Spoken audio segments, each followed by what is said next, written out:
नमस्कारम दोस्तों। एक मान्यता है हमारे यहाँ कि महिलाएं हनुमान जी की उपासना नहीं कर सकती हैं, मंदिर में जाकर के उनके दर्शन नहीं कर सकती हैं। ये बात कहाँ तक सत्य है, इसको हम कुछ तथ्यों के माध्यम से समझते हैं। तो पहली बात तो दोस्तों ये है कि यदि हनुमान जी को महिलाओं से इतनी एलर्जी थी, तो जब श्री राम ने सभी से सीता जी की खोज करने के लिए बोला, तो वहां पर हनुमान जी तुरंत मना कर देते, कहते प्रभु क्षमा करें, मैं स्त्रियों के पास नहीं जाता हूं, इसलिए सीता जी की खोज करने का काम मैं नहीं कर सकता हूं। लेकिन उन्होंने तो ऐसा कुछ नहीं कहा। और वास्तव में हनुमान जी जो सबसे ज्यादा हाईलाइट हुए वो सीता जी की खोज करने के बाद ही हुए।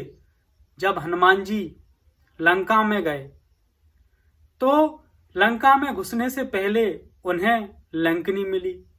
अब हनुमान जी को यदि स्त्रियों से इतनी एलर्जी होती तो जो लंकनी लंका की रखवारी में गेट पर खड़ी थी उसी को देख करके हनुमान जी वापस आ जाते, कह देते कि वहां तो स्त्री खड़ी है, मैं वहां नहीं जा सकता। लेकिन हनुमान जी लंका में गए और लंका में जाकर के उन्होंने जो कुछ किया उसको रामायण में सुंदर कांड कहा गया।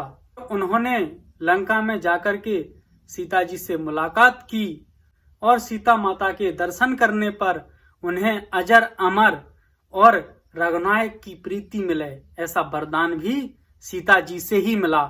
अब दोस्तों सीता कौन है? सीता स्त्री ही तो है।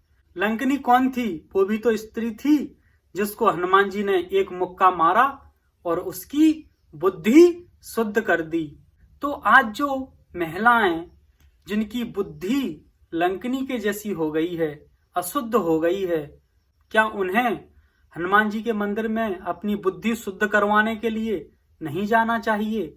यदि वो उनके पास जाएंगी नहीं तो उनकी बुद्धि शुद्ध कौन करेगा?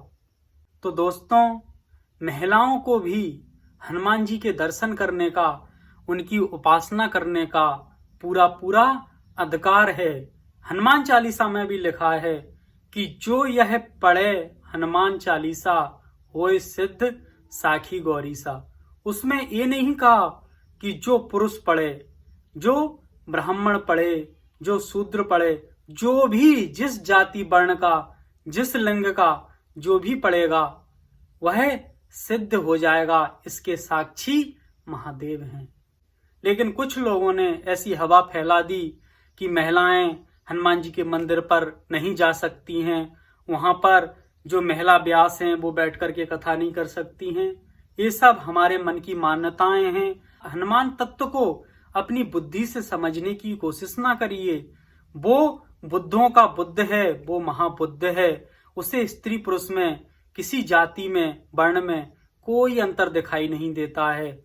लेकिन कुछ विशेष परिस्थितियों में जब कोई महिला गर्भवती है तो चूंकि हनुमान जी का तेज बहुत ज्यादा है, इसलिए हो सकता है कि उनका तेज सहन ना कर पाने के कारण कुछ नुकसान हो जाए। इसलिए इस तरह की परिस्थितियों के समय मंदिर में नहीं जाएं।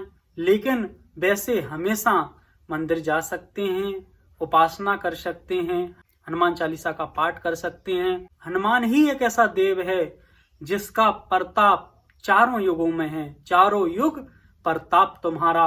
हनुमान एक ऐसी लाइफ लाइन है, हनुमान एक ऐसी हेल्प लाइन है।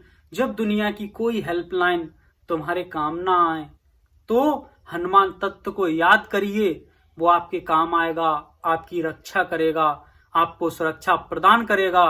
और हनुमान लाइफ गॉड है, जब बुलाया जाएगा तभी उपस्थित हो जाएगा। इसलिए हमें हनुमान की उपासना बिना किसी भेदभाव के सहज रूप से करनी चाहिए, तो हमें अनंत लाभ प्राप्त होंगे। धन्यवाद।